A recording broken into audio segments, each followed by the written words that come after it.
Reg, I was watching James Harden last night in the Rockets against the Utah Jazz.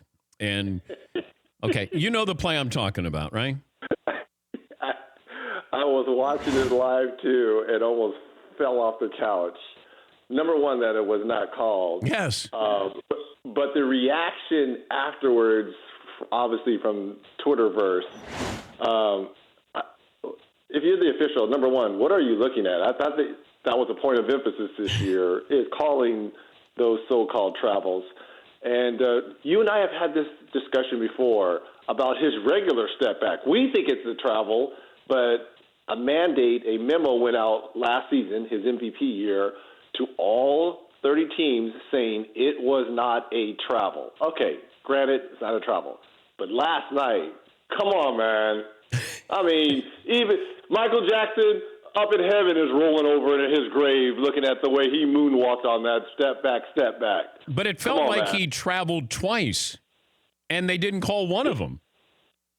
Well, you and I are on the same page. Yeah, I know. I believe his step back is a travel, but they don't call it. So, yes, he did travel twice. His original step back, travel, and then the step back to the step back, a travel. You got that. You got the Euro step.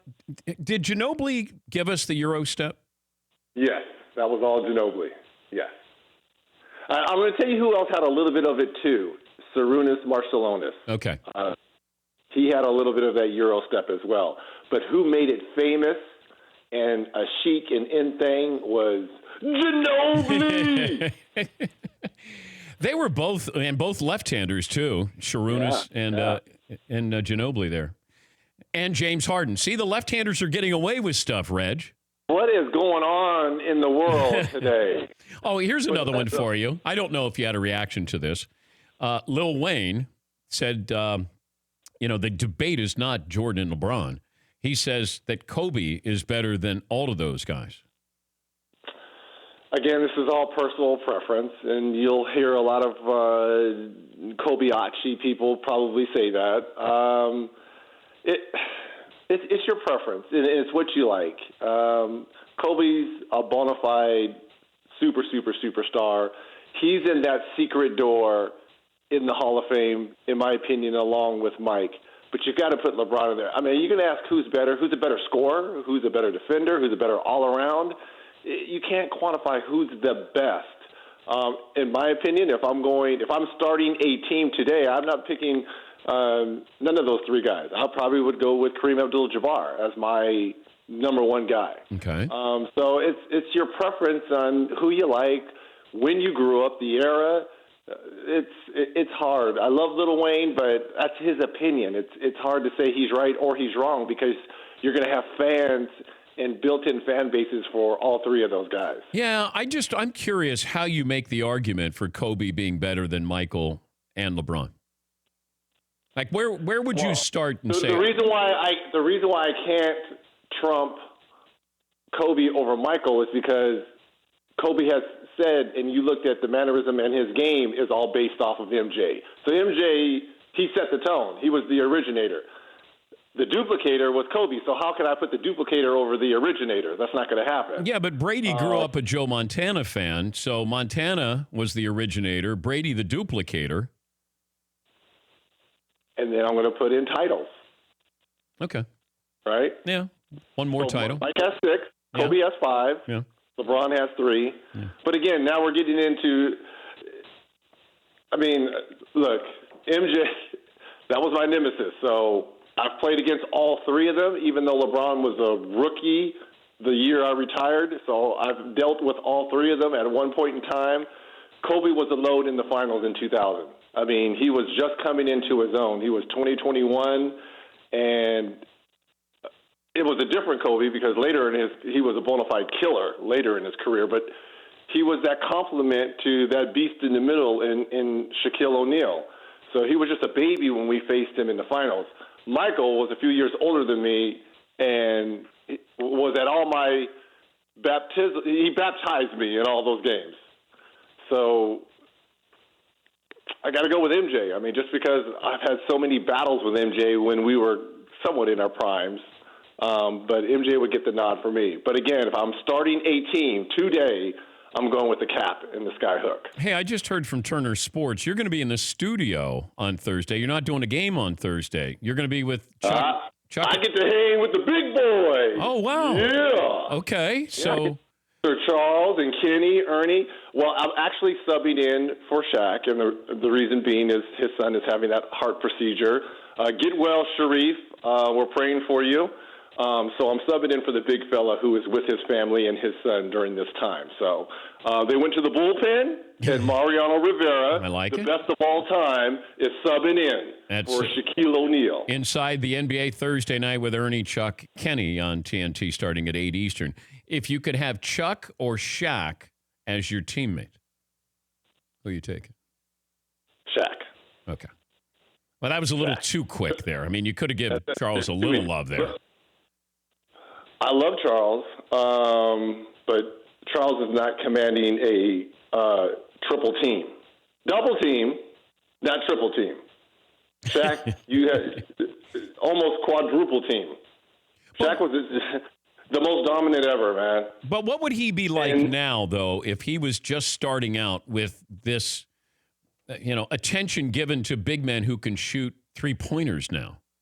I mean, Shaq Are we talking about Orlando Shaq or 2000 dominated my Pacers Shaq? Well, you pick one, but how is Shaq? Is Shaq different, or is he the unicorn that he's still going to be? Because I still think that one day there's a team that will be counteractive to these threes and make you guard them down low and try to make you play defense and play their game as opposed to the other way around. But if you had Shaq now, is he just down low? The only problem Shaq is going to have in today's game is probably at the defensive end because of players like Jokic, Embiid, Cat, because they're going to space the floor and bring him away from the rim, from that paint area. One thing that was a flaw in Shaq's game is, and what we tried to exploit was put him in today's game, tons of pick and roll because he wants to sag off. His first instinct is to protect the paint. Can't do that in today's games and we're using today's rules, according to you, you have to bring him away from the paint. So defensively, that would be the only problem in today's game for Shaq. Offensively, where you can't touch anyone, he's going to still be as dominant offensively. I know, we see all the centers stepping out and hitting threes and 18 and 20-footers. That was never Shaq's game. But if you can't hold, if you can't dislodge, if you can't push him in the back, there's no way you're stopping him when he's 5, 7, 10 feet away from the basket. He was just too strong and too gifted, and great footwork as well. But if you could pick one center to play with all time? Going with the Cap. Okay. Yeah. Kareem Abdul-Jabbar. You talk about a unicorn. Pass, defensive, scoring. That's it. I'm happy. And if a brawl broke out, he was going Bruce Lee on you. Okay? He was going Bruce Lee. Remember when he was the last line of defense versus Bruce Lee in whatever movie that was, Enter the Dragon? Yeah. I'm going with Kareem Abdul-Jabbar. What if I said 1990 on? Hakeem the Dream Olajuwon. Yeah, that's. I think he's underrated. I would take Hakeem over any center. I think Kareem is the most dominating player of all time and would still be the most dominating player if he played today. But Olajuwon, who I don't know if he was even 6'10 or 6'11, but his footwork was just unbelievable. And I loved watching Olajuwon. Loved. That was a treat to be able to cover those NBA champion teams. Theodore, you and I, we've also had this discussion before along with the Danettes. All-time greatest five. And I remember 5 years ago I said it was easy. It was Magic. It was Michael, Magic, Larry, Hakeem, and the Cap, Kareem. Well, it's kind of changed a little bit because I still have Hakeem. I put him at power forward because, like you said, he wasn't a true 7-footer, so he's my power forward. Kareem is my center. But that small forward position has changed for me. Remember how hard I told you it was? Because Larry Joe was the guy I patterned my game after growing up. I've got to put LeBron in there. And Indiana, please don't turn on me because you know how much I love me some Larry Joe. Okay, I love me some Larry Joe. If Bird was healthy and played 15 years, then it may not be a discussion because I would probably keep Larry there. But the injuries, man, Larry was a bad boy. A bad boy. You hear me? This dude used to give it to you and talk crazy noise to you. So, but did you talk back to him? It pains me. Did you talk back to Bird? I made that one mistake my rookie year. Okay. In Indiana, thinking, I'm going to talk noise to Larry Bird in Indiana, where he's the hometown favorite. Yeah, he gave it back to me at the free throw line. We smiled about it. We had a Pabst Blue Ribbon after the game, and that was the last time I ever talked to him until he was my coach 15 years later. Did you bring it up to him when he became your coach? Was it ever I don't know if you guys ever talk about this stuff when you're done playing. When he was a coach, no, but this was Larry's. This was brilliant about him. He would take all the money when he was the coach of the Pacers. Al Harrington, Jonathan Bender, all the rookies, Jeff Foster, they all thought, because they had like big bubble eyes. Oh my God, that's Larry Bird. And they thought they could really shoot and compete against Larry. Larry was in his late 40s. And that's the last thing I tell you to always leave a player is their shooting ability. So he used to just kill those dudes in shooting games.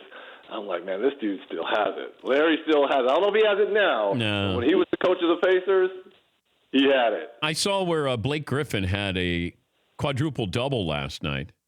Points, rebounds, assists, and turnovers. Doesn't count. Wait, what do you mean that doesn't? It's a quadruple? It's a negative quadruple. It's a negative quadruple. We're talking about there's only 4 positive quadruple doubles in history. Yeah. That's a negative quadruple double. And I was telling these guys the story about Alvin Robertson, who played for the Spurs, and how he had a quadruple double with steals. And your great friend Mark Jackson tells that story where they were playing dice with Alvin Robertson and knew he was cheating, but they were so afraid of him that they didn't call him. Yes. Look, I played with some pretty crazy dudes over the time. Obviously, Ron Artest comes to mind. But was Ron crazy, Reg? He wasn't mean, it didn't seem like. No, great teammate. But he did flip a switch when he played. Sometimes he could get locked in the wrong way, and you have to look in his eyes and bring him out of it. But Ron was a great teammate. But Alvin was he was different. How about this? He was just different. He was a different breed. He would scare all the dudes in today's game. He would scare everyone in today's NBA. But he was only 6'3". What was it about this guy that scared people? No, he was 6'4". He was about 6'3", 6'4". Okay. All right. And he was ripped, and he didn't know what. Look, here's the advice. John Long, who was my mentor at Indiana, said, there's one guy, my rookie year, 1987-88. Don't even look at him wrong. Don't even say a word to him. I'm like, why? I was like, I don't give it. Reg, you value your life and career. Do not say anything. And then as time went on and I saw him in other games, I was like, oh, yeah, okay. Thank you, John, for saving my career. Finish this sentence. The more I watch the Lakers this year, I'm starting to like them. Okay. I think guys and roles are starting to be defined. I think Lonzo is playing much better.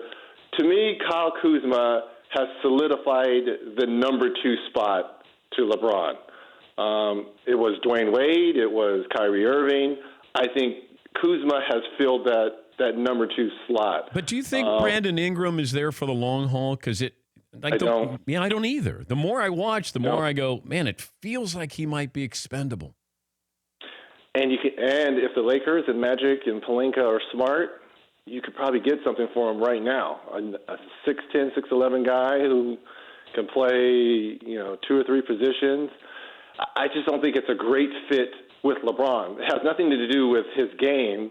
It's all about fit. And right now, Hart, Ball, Kuzma, those guys fit better with LeBron. Here was another thing I found interesting. You know, I love me some Sacramento Kings, but Oh, yes, you do. okay, but the coach comes out and basically says, "Oops, I think we made a mistake in not drafting Luka Doncic." And Bagley's been okay. He's good, and then now he's been heaping praise on Bagley. It feels like any opportunity he can get. Did Sacramento make a mistake in not drafting Luka Doncic? There's a few teams, I'm sure. What did Doncic go? Third or fourth with that trade with Atlanta? I mean, Atlanta could be making the same claim, though. Trae Young hasn't shot the ball well, but he's had moments. He's had some big games. I think fifth. I think didn't they make the trade with Atlanta? Dallas did, and did Doncic go fifth? Something like that. Well, how about this? Do you think Houston or Portland thinks the same thing on the Michael Jordan thing back in 83, 84? Yeah, but it's weird to have a coach who's saying, you know, Doncic has played, 20 games, and all of a sudden he's sort of saying, you know, we thought there was a ceiling there, that he was only going to be so good, then, you know. Well, Theodore, it's all about opportunity, too. Doncic has been giving the keys to the kingdom, obviously with dirt and the ankle surgery, though he's just come back for the last 2 or 3 games. So, you know, Luka has started, and Rick Carlisle has featured him, and he has, you know, produced results. It's been a little bit different for Bagley in Sacramento, and it's all about the situation you're drafted into and your relationship with your coach, with management and the rest of that team. So some young players just take longer to develop, and we're seeing that with Bagley. But this guy has a world of talent, though. All right, so it was DeAndre Ayton, then Bagley, then Luka Doncic, I believe, and that was the trade with the Hawks. Jaren Jackson Jr., who I thought he was going to be the best player out of this draft. He's not bad, though. He's played well for Memphis. Yeah, he's had some moments, some pretty good games. It's just being in Memphis is not going to help him, I think, stand out. You know, if he was playing in New York or some of these other bigger markets. But, you know, he's had a couple moments there. He's good. Well, I think him learning from Marc Gasol and now with Noah being there, that's going to help his growth and his development. Well, he's only like 18 still, some crazy, like 19. And the same with Bagley. Patience, Sacramento. Patience, Coach Yeager. Just let it develop. Your team is playing well. You have a deep bench. Let the don't crush it. Don't crush his confidence now. Not to say that it's crushed, but you kind of got to spoon feed these younger guys in today's generation. I was reading in the New York paper, the Daily News, where the Knicks were telling the younger players not to go out with Joakim Noah because his nightlife, like he was killing it. He wasn't killing it on the floor, but he was killing it in nightlife. And so he might have been doing triple doubles off the court, but they actually said, don't go out with Joakim Noah. And Noah even said it's a great thing that he got out of New York because he might not be alive. Some people are, can handle big cities and big moments and the big city nightlife. Obviously, Joakim Noah cannot.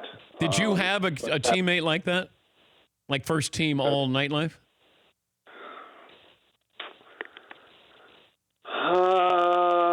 That we counted on, that we needed? Well, no. I mean, you don't have to mention the name, but did you? I mean, it's better if you do, but did you have a teammate who was just... No, I'm not going to mention any. I'm not throwing anyone under the bus. All right. But did you have somebody... I'll put it to you like this. Every team has one? Out of all 30, they have players that are...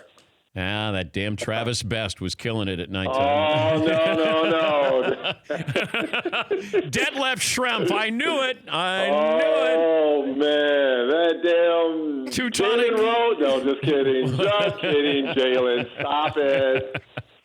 Just kidding. Reg gets to sit at the big boy table Thursday night. Get to be there with Ernie, Chuck, Kenny. You should... Yeah. Could you beat Kenny in a sprint to that big screen? Theodore, you could beat Kenny. Really? You see those knees? They are.